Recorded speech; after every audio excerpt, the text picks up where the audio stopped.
Hello പുതിയൊരു വീഡിയോയിലേക്ക് എല്ലാവർക്കും സ്വാഗതം. അപ്പോൾ ഇന്നത്തെ വീഡിയോ എന്ന് പറഞ്ഞിട്ടുള്ളത് അര കപ്പ് റവയും ഒരു മുട്ടയുണ്ട് എന്നുണ്ടെങ്കിൽ നമുക്ക് ഈവനിങ് സ്നാക്കിനൊക്കെ ഉണ്ടാക്കിയെടുക്കാൻ പറ്റിയിട്ടുള്ള ഒരു അടിപൊളി സ്നാക്കിൻ്റെ റെസിപ്പിയാണ് കേട്ടോ.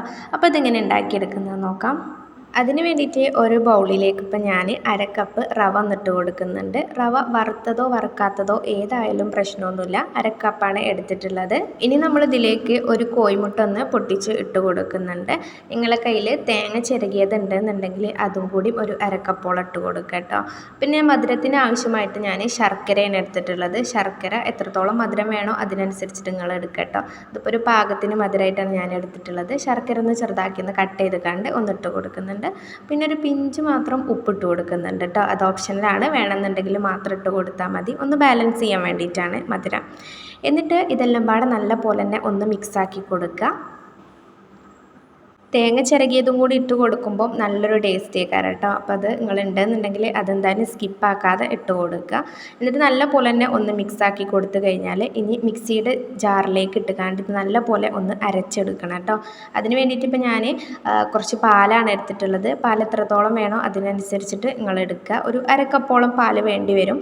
അല്ലാന്നുണ്ടെങ്കിൽ സാധാ നോർമൽ വെള്ളമായാലും കുഴപ്പമൊന്നുമില്ല കേട്ടോ. ഞാനിപ്പോൾ മിക്സിയിൽ ഇട്ട് കാണിക്കാത്തത് ഒന്നുകൂടെ ക്ലിയർ ആയിക്കോട്ടെ എന്ന് വിചാരിച്ചിട്ടാണ് ഇങ്ങനെ ആക്കുന്നത് കേട്ടോ. മിക്സിയുടെ ജാറിലേക്ക് ഇട്ടുകാണ്ട് നല്ല പോലെ തന്നെ ഒന്ന് അരച്ചെടുക്കുക. ഈ ഒരു ബാറ്റർ നല്ല കട്ടിയിലാവാനും പാടില്ല, എന്നാൽ നല്ല ലൂസും ആവരുത് കേട്ടോ. എന്നിട്ട് അതിലേക്ക് കുറച്ച് നമ്മൾ മാത്രം അപ്പക്കാരം ഇട്ട് കൊടുക്കുന്നുണ്ട്. ബേക്കിംഗ് സോഡയാണ്. നല്ല പോലെ ഒന്ന് മിക്സാക്കി കൊടുക്കുക. അപ്പോൾ ഈ ഒരു ബാറ്റർ ഇവിടെ റെഡി ആയിട്ടുണ്ട്. ഇനി നമുക്കിത് ചുട്ടെടുക്കാം കേട്ടോ. ഇതിപ്പോൾ കണ്ടില്ലേ, നല്ല ലൂസും അല്ല എന്നാൽ നല്ല തിക്കും അല്ല, ആ ഒരു കൺസിസ്റ്റൻസിയാണ് വേണ്ടത്. നമുക്കിത് റെസ്റ്റ് ചെയ്യാൻ വെക്കേണ്ട ആവശ്യമൊന്നുമില്ല. പെട്ടെന്ന് തന്നെ നമുക്കിത് ചുട്ടെടുക്കാം. അതിന് വേണ്ടിയിട്ട് ഒരു പാൻ അടുപ്പത്ത് വെക്കുന്നുണ്ട്. കുറച്ചൊരു കുഴിയുള്ള ഒരു പാത്രം എടുക്കുക കേട്ടോ.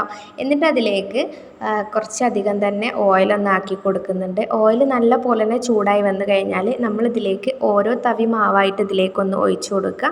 എത്രത്തോളം വലിപ്പം വേണോ അതിനനുസരിച്ചിട്ട് മാവിൻ്റെ അളവ് നിങ്ങൾക്ക് കൂട്ടി ഒഴിച്ചു കൊടുക്കുക കേട്ടോ.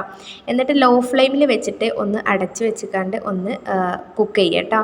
അപ്പോൾ അതാ നല്ല പോലെ തന്നെ പൊങ്ങി വന്നിട്ടുണ്ടാവും. എന്നിട്ട് നമ്മളിതൊന്ന് തിരിച്ചിട്ട് കൊടുത്താണ്ട് ഒരു മുകൾ ഭാഗവും നല്ല പോലെ തന്നെ ഒന്ന് വേവിച്ചെടുക്കുക. പെട്ടെന്ന് തന്നെ ഇത് കളർ ചേഞ്ച് ആവും കേട്ടോ. അതുകൊണ്ട് തന്നെ ലോ ഫ്ലെയിമിലിട്ടിട്ട് വേണം ചെയ്യാൻ. പെട്ടെന്ന് തന്നെ കുക്കായിട്ടും കിട്ടും. അധികം കുക്കിംഗ് ടൈമൊന്നുമില്ല കേട്ടോ അതിന്. അപ്പോൾ അതാ തിരിച്ചും മറിച്ചിട്ട് കാണ്ട് എല്ലാം ഇതുപോലെ ഞാനൊന്ന് ചെയ്തെടുക്കുന്നുണ്ട്. നല്ല പോലെ തന്നെ പൊങ്ങി വരും. നല്ല സോഫ്റ്റ് ആയിട്ടുള്ളൊരു റവൻ്റെ അപ്പാണ് കേട്ടോ. അപ്പം അര കപ്പ് റവയും ഒരു മുട്ടയൊക്കെ ഉണ്ടെന്നുണ്ടെങ്കിൽ വീട്ടിൽ ഈവനിങ് സ്നാക്കിനും അല്ലാതെ ടിഫിനിലൊക്കെ കൊടുത്തേക്കാൻ പറ്റിയിട്ടുള്ള ഒരു അടിപൊളി സ്നാക്കിൻ്റെ റെസിപ്പിയാണ് കേട്ടത്. നല്ല ടേസ്റ്റിയാണ്, ഒരു വെറൈറ്റി ടേസ്റ്റാണ് ഇത്. നല്ല പോലെ തന്നെ ഉള്ളിൽ നല്ല പോലെ ആരൊക്കെ എടുത്തിട്ടാണ് നമുക്കിത് കിട്ടുക. നല്ല സോഫ്റ്റുമാണ്, കഴിക്കാനും നല്ല ടേസ്റ്റിയാണ് കേട്ടോ. അപ്പോൾ എല്ലാവരും ഒന്ന് ഉണ്ടാക്കി നോക്ക്. എന്നിട്ട് ഫീഡ്ബാക്കൊക്കെ ഒന്ന് അറിയിക്കും കേട്ടോ. വീഡിയോ ഇഷ്ടപ്പെട്ട് കഴിഞ്ഞാൽ ലൈക്ക് ചെയ്യാനും ഷെയർ ചെയ്യാനും പിന്നെ സബ്സ്ക്രൈബ് ചെയ്യാനൊന്നും മറക്കല്ലേ കേട്ടോ. അപ്പോൾ ഇനിയും പുതിയ പുതിയ വീഡിയോസായിട്ട് കാണാം.